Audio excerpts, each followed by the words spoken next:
Makna wahyu dalam tasawuf. Luka sebagai wahyu. Wahyu yang tak tertulis. Di dalam lintasan sejarah spiritual Kapital Laubadi Jailani, terdapat satu bab yang tidak pernah ditulis oleh pena, tetapi diakui oleh perih. Bukan dari langit ia mendengar suara ilahi, melainkan dari luka yang menganga di batinnya. Luka itulah gurunya. Gurun sunyi itulah madrasahnya. Dan di sanalah wahyu turun, bukan sebagai ayat-ayat yang dilafazkan, tetapi sebagai rasa yang menusuk hingga ruh. Maka pada pembahasan ini adalah pembacaan luka sebagai wahyu, sebuah pendekatan sufistik atas penderitaan sebagai jalan makrifat. Wahyu dari langit turun ke batin. Secara teologis, wahyu, al-wahyu, adalah komunikasi ilahi kepada para nabi dan rasul. Namun dalam tasawuf, wahyu tidak terbatas pada nas atau bunyi literal.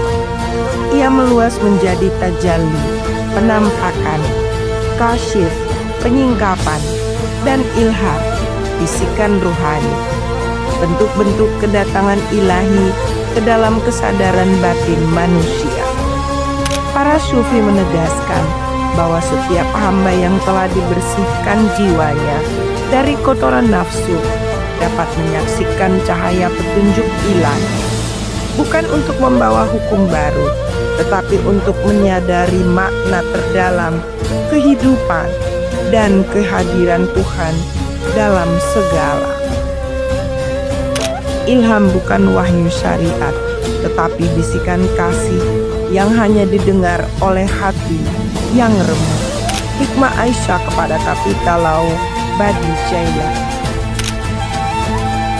Luka, pintu rahasia menuju Tuhan.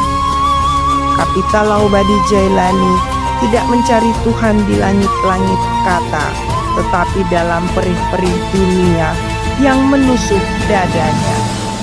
Setiap kehilangan, setiap penolakan, setiap pengkhianatan yang ia alami menjadi jendela bagi ruhnya untuk menatap wajah yang maha suci.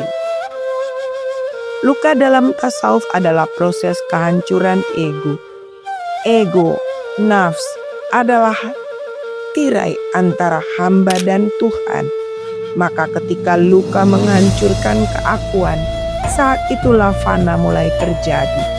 Luka menjadi wahyu karena ia memanggil manusia untuk kembali kepada fitrahnya. Kosong, hancur, pasrah. Tuhan tidak datang kepadaku dengan janji surga, tetapi dengan luka yang membuatku menjerit memanggilnya. Kapital Laubadi Jailani. Dari sakit ke suci, alkimia ruhani. Bagi Kapital Laubadi Jailani, luka bukan tanda kelemahan, tetapi proses kimiawi rohani. Seperti api memurnikan logam, luka memurnikan hati dari kepalsuan. Tahapan prosesnya. 1. Luka, kehancuran ego. 2. Kehancuran, keheningan batin. 3. Keheningan, pendengaran ruhani. 4. Pendengaran, penyaksian. Yang 5. Penyaksian, makrifat. Di titik inilah wahyu tidak lagi dibaca dengan mata, tetapi dialami dengan nur. Wahyu menjadi zauq, rasa spiritual yang hadir ketika seluruh diri lenyap dan hanya Tuhan yang tampak. Rumi dan hikmah luka. Dalam syair-syair Jalaluddin Rumi, kita menemukan gema pemahaman ini. Luka adalah tempat cahaya masuk ke dalam dirimu. Rumi. Ini bukan sekedar metafora, tapi peta jalan rohani. cahaya Tuhan, nur ilahi tidak masuk ke dalam ruang yang penuh ego dan kesombongan. Ia hanya menyelinap melalui celah luka. Di sana hati lembut, kosong, dan siap menerima. Kapital Laubadi Jailani dan Wahyu Kesunyian. Dalam perjalanannya, Kapital Laubadi Jailani tidak mendapat wahyu dalam bentuk suara, tetapi dalam bentuk keheningan. Keheningan adalah bentuk wahyu yang lebih purba dari kata. Ia lebih dalam dari kalimat, lebih suci dari tafsir. Di atas puncak gunung Halmahera, ketika Kapital Laubadi Jailani sendirian, tubuhnya lemah, hatinya hancur, melihat negerinya yang kaya alamnya. Namun, tak dapat sentuhannya pada rakyatnya. Ia mendengar wahyu bukan suara, tapi cahaya yang menyelimuti dadanya. Seolah Tuhan tidak berkata, tetapi hadir. Saat aku tak lagi kuat menangis, maka sunyi itu menjadi suara Tuhan bagiku. Kapital Laubadi Jailani. Dari luka menjadi hikmah. Setiap luka yang dialami Kapital Laubadi Jailani, kemudian ia terjemahkan menjadi hikmah, kebijaksanaan yang ia wariskan kepada generasi sesudahnya. Luka-luka itu menjadi mata air kata-kata, menjadi surat-surat rahasia dari Tuhan yang ditulis bukan dengan tinta, tetapi dengan air mata. Kekasihku, jangan takut pada luka. Ia bukan musuhmu, tapi guru yang membawamu pulang. Wasiat Aisyah kepada Kapital Laubadi Jailani. Wahyu yang tak bisa diajarkan. Tidak semua wahyu bisa diajarkan. Ada wahyu yang hanya bisa dialami, dan luka adalah salah satunya. Bagi sufi, luka adalah bentuk lain dari firman, tempat Tuhan bersuara tanpa kata. Kapital Laubadi Jailani menjadi sufi bukan karena membaca kitab-kitab, tetapi karena membaca dirinya sendiri, membaca lukanya sendiri, hingga ia tiba pada kesimpulan Tuhan selalu berbicara melalui rasa sakit. Dikisahkan oleh seorang bijak yang jiwanya kerap dibawa menembus ruang dan waktu. Alam tempat jasad tak berlaku, dan yang tersisa hanyalah nur, cahaya, ruh, jiwa, dan sir, rahasia terdalam. Di sana di ruang yang tak bernama itu, ia diperlihatkan sebuah pemandangan yang tak bisa digambarkan oleh mata kasar, hanya bisa dikecap oleh mata batin yang telah dibersihkan. Ia melihat sosok Kapital Laubadi Jailani berdiri tegap dalam diam, namun tubuhnya bercahaya emas kemilau. Seolah-olah cahaya Allah menitis ke dalam substansi ruhnya dan mengolahnya seperti api memurnikan logam. Di balik cahaya itu, ia menyaksikan sebuah proses agung, tahapan penyucian diri dan alkimia rohani, di mana Tuhan tidak sekedar membimbing, tetapi membentuk. Tasawuf dan proses takali, tahali, dan tajalli. Dalam tasawuf, pembentukan jiwa seorang sufi dibagi dalam 3 tahapan transformasi. Tahali, pengosongan diri dari sifat-sifat tercela, hadap, hasad, riya, ujub. Tahali, pengisian diri dengan sifat-sifat terpuji, sabar, syukur, mahabbah, khauf, raja. Tajalli, penyingkapan cahaya ilahi ketika Tuhan menzahirkan diri di dalam diri hambanya. Sang bijak menyaksikan bahwa Kapital Laubadi Jailani telah melewati ketiganya, namun bukan sebagai proses belajar biasa. Ia melewatinya dalam luka, kehilangan, perenungan sunyi, dan kesetiaan pada adat dan wahyu. Tubuhnya yang terlihat bercahaya bukan simbol keajaiban semata, melainkan manifestasi bahwa ia telah menjadi ruang bagi Tuhan untuk menampakkan dirinya.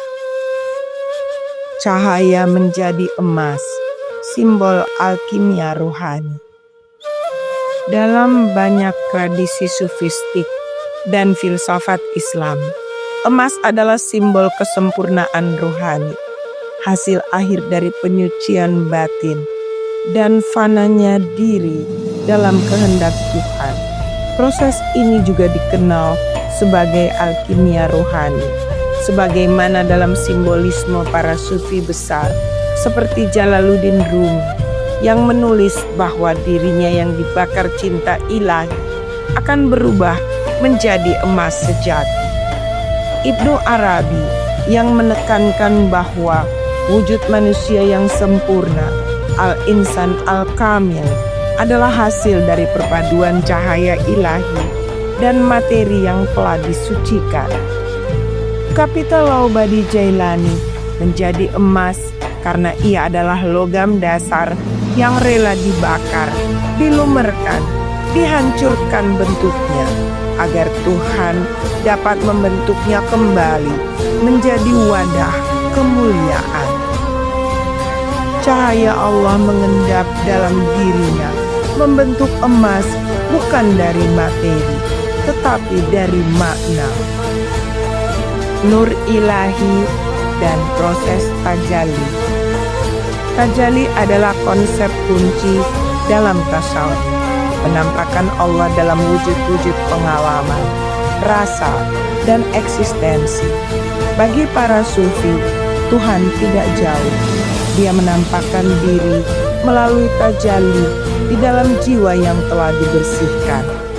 Sang bijak menyaksikan bahwa pada tubuh Kapital Laubadi Jailani, cahaya Allah, nur ilahi, menurun bukan sebagai cahaya yang menyilaukan, tetapi sebagai struktur. Ia membentuk pola di dalam dada, menyinari aliran darah, mencahayai mata, dan menyalakan kalbu. Ini bukan alegori semata, tetapi realitas spiritual bahwa jiwa Kapital Laubadi Jailani telah menjadi tempat tajalli. Jiwa emas dan insan kamil. Dalam epistemologi tasawuf, tujuan tertinggi manusia adalah mencapai makom insan kamil, manusia sempurna. Ini bukan kesempurnaan moral belaka, tetapi kesempurnaan keberadaan ketika hamba menjadi cermin Tuhan. Kapital Laubadi Jailani dalam narasi ini menyandang makna insan kamil karena ia telah melewati kehancuran ego, fana.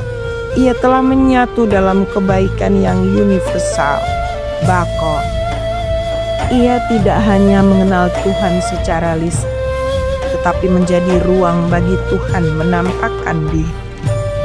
Emas bukan logam, tetapi lambang dari jiwa yang telah sampai. Simbolisme dalam cahaya emas.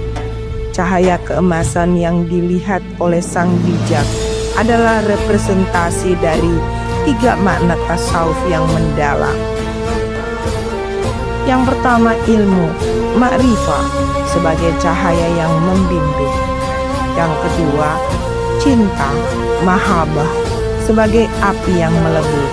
Yang ketiga, kesempurnaan, kamal sebagai bentuk akhir dari perjalanan ruh.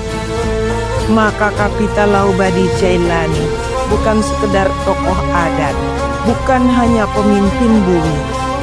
Ia adalah penjelmaan spiritual dari rahasia perjalanan manusia menuju Tuhan. Kesaksian yang mentransformasi. ketika sang bijak kembali dari perjalanannya, ia tidak membawa oleh-oleh berupa benda. Ia membawa satu kalimat. Sesungguhnya, emas yang sejati bukan ditemukan di perut bumi, melainkan di dada seorang yang rela hancur, agar Tuhan dapat membangunnya kembali. Kapital Laubadi Jailani bukan diciptakan untuk menjadi besar di bumi, tetapi untuk menjadi cermin di mana langit menatap dirinya sendiri. Sebagaimana dalam surah Al-Fat ayat 4, Dialah yang telah menurunkan sakinah ke dalam kolbu orang-orang yang beriman, supaya keimanan mereka bertambah di samping keimanan mereka yang telah ada, dan kepunyaan Allah lah tentara langit dan bumi, dan adalah Allah Maha Mengetahui lagi Maha Bijaksana. Assalamualaikum Bapak Haji Badi Jailani, terima kasih atas Jumat berkahnya. Assalamualaikum Bapak Panglima Kapital Laubadi Jailani, thank you for a blessed Friday. Assalamualaikum Bapak Panglima Kapital Laubadi Jailani, thank you for a blessed Friday.